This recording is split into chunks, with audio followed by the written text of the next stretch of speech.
اللہ سے جڑنے کے لیے نماز ہے کہ نماز پہلی امتوں کو 2 نمازیں، ہمیں 5.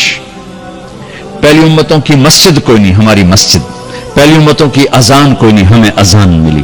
اور اذان اتنا بڑا عمل بنا دیا میرے نبی نے کہ آپ نے فرمایا کہ اذان دینے والا قیامت کے دن سب سے اونچے مقام پر کھڑا ہوگا.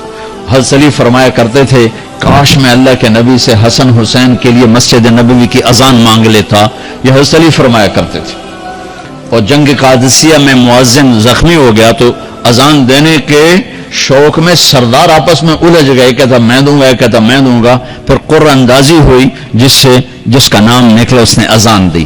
حضرت عمر فرمایا کرتے تھے اگر میں امیر المومنین نہ ہوتا، اگر میں خلیفہ وقت نہ ہوتا تو میں مسجد نبوی کا مؤذن بننا پسند کرتا. کسی کو اذان نہیں ملی، ہمیں اذان. پہلا مؤذن بلال بنا. پہلے مؤذن اللہ نے بلال کو یہ عزت عطا فرمائی. دنیا میں یہ ہے اور آخرت میں یہ ہے کہ میرے نبی نے فرمایا کہ جب جنت میں جانے کا وقت آئے گا نا تو جنت کی میرے لیے سواری لائی جائے گی. میں اس سواری پہ بیٹھوں گا تو اس کی جو وہ رسی ہوگی نا وہ ایسے نیچے گر جائے گی، یہ نیچے گرے گی. اس رسی کے یعنی اس کی جو لگام ہوتی ہے نا وہ نیچے گرنے کا مطلب ہے یہ ایسے نیچے گر گئی. اب نیچے گرنے کا مطلب ہے کہ اس کی ڈرائیونگ میرے نبی نے نہیں کرنی. کوئی آنے والا ہے، کوئی ڈرائیور آنے والا ہے جو رسی پکڑ کے چلے گا، کوئی کوچبان آنے والا ہے جو اس کو پکڑ کے چلے گا. رسی کا گرنا ایک انڈیکیشن ہے کہ کوئی نصیب والا اب آئے گا. جب آپ کی سواری کھڑی ہوگی رسی نیچے ہے تو اب سب کی گردن ایسے ہوں گی، کون، سب قیاس کر رہے کون کون کون. اللہ کی طرف سے اعلان ہوگا بلال کو بلایا جائے. بلال بلال. تو بلال آپ کی سواری کی لگام پکڑیں گے اور آپ نے فرمایا کہ سب سے پہلے میں جنت میں جاؤں گا اور بلال میرے ساتھ ہوگا، میری سواری کی لگام پکڑو ہو جائے گا. تو ہمیں اذان ملی، کسی امت کو اذان نہیں ملی. ہمیں 5 نمازیں ملی، کسی امت کو نمازیں نہیں. 2 نمازیں، ایک فجر کی 2 رکعت، عصر کی 2 رکعت. باجماعت نہیں، ان کو اپنی کتاب یاد نہیں، ہمیں قرآن یاد ہے. میرے مدرسے میں ایک بچہ اب ماشاءاللہ امریکہ میں وہ پڑھا رہا ہے، اس نے 30 دن میں قرآن یاد کیا. صبح یاد کرتا تھا، شام کو تراویح میں سناتا تھا. میرے مدرسے کا بچہ ہے، صبح بیٹھ کے مغرب تک پورا ہے سپارہ یاد کر کے اور عشاء کو تراویح میں سنا دیتا تھا. اللہ نے ہمیں ایسا قرآن دے دیا کہ 1 مہینے میں بھی یاد ہو جاتا ہے. 3 دن میں بھی ایک بزرگ نے یاد کیا، 3 دن میں قرآن یاد کیا. اللہ نے ہمیں قرآن کی دولت عطا فرمائی. پڑھنے کے لیے 5 نمازیں عطا فرمائی، تہجد کی نماز عطا فرمائی، اوابین کی نماز دی، اشراق کی نماز دی، چاشت کی نماز دی. نماز کے کتنے دروازے کھول دیے. اور میرے نبی کی آخری نصیحت تھی میری امت نماز نہ چھوڑنا، نماز نہ چھوڑنا، نماز نہ چھوڑ. اور اس 14 صدی میں کوئی موقع ہے نماز چھوڑنے کا تو وہ میرے نبی کے نواسے کی کربلا کا ہے کہ جب ظلم بھی انتہا پر تھا اور مظلوم بھی اپنی آخری حدوں پر تھا اور کائنات نے نہ ایسا ظلم دیکھا، نہ ایسے مظلوم دیکھے، نہ ایسی پاکیزہ ہستیاں دیکھی، نہ ایسے درندے دیکھے.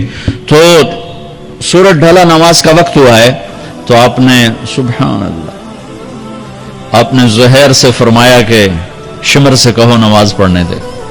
نماز پڑھنی ہے، امت کو پیغام دینا ہے کہ یہ کسی حال میں چھوڑنے کا کام نہیں ہے. تو انہوں نے آگے بڑھ کے شمر سے کہا نماز پڑھنے دو. انہوں نے کہا نہیں، نماز نہیں پڑھنے دیں گے، ہماری تلوار چلے گی. انہوں نے واپس آ کر کہا جی وہ کہہ رہے ہیں ہم جنگ نہیں روکیں گے، تلوار چلے گی. تو پھر یہ نہیں فرمایا اچھا چلو ٹھیک چل رہے ہو، فرمایا اچھا آدھے نماز پڑھو آدھے جنگ کرو. آدھوں نے نماز پڑھی، آدھوں نے جنگ کی. پھر انہوں نے جنگ کی اور پہلوں نے نماز پڑھی اور عصر سے پہلے سب کے سر کٹ کے نیزوں پہ چڑھ گئے. یہ وہ ہستیاں ہیں جن کو میرے نبی نے کہا میری آنکھوں کی ٹھنڈک حسن حسین، میرے جگر کے ٹکڑے، میرے جنت کے پھول. پتہ نہیں کیا کیا تشبیہات دی ہیں میرے نبی نے. اب جنت کے نوجوانوں کے سردار حسن اور حسین. اور پھر نماز نہیں چھوڑی. ان کو جنت کی بشارت تو ماں کے دودھ پیتے مل گئی تھی، کربلا کی وجہ سے نہیں ملی سرداری ان کو. وہ تو ان کے سر کا صحرا ہے الگ. ان کو سرداری جنت کے ملی ماں کا دودھ پیتے ہوئے کہ جنت کے نوجوانوں کے سردار ہیں حسن اور حسین. نماز نہیں چھوڑی. میرے عزیزو نماز نہ چھوڑ. اللہ کا شکر ہے میں آپ بچوں کو دیکھ کے مجھے اپنا کالج کا دور یاد آ رہا ہے. ہمارے دور میں ایک نعیم الدین صاحب گورنمنٹ کالج لاہور میں تبلیغ کا کام کرتے تھے، اور وہ اکیلے ہی نماز پڑھتے تھے، کوئی نمازی نہیں ہوتا تھا، اور کسی لڑکے کی داڑھی نہیں تھی، کسی لڑکے سوا سے ایک نعیم الدین کی۔ اب ہر کالج میں جائے داڑھیوں والے بچے نظر آتے ہیں، ٹوپیوں والے بچے نظر آتے ہیں، کوئی لڑکی کے سر پہ دوپٹہ نہیں ہوتا تھا، کوئی ایجوکیشن تھی۔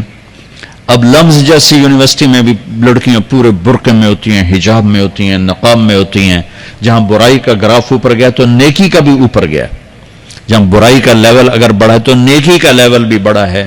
اتنا بڑا میری نسل کا مجمع اللہ کی بات سن رہا ہے، یہ اس دور میں کوئی تصور نہیں کر سکتا تھا۔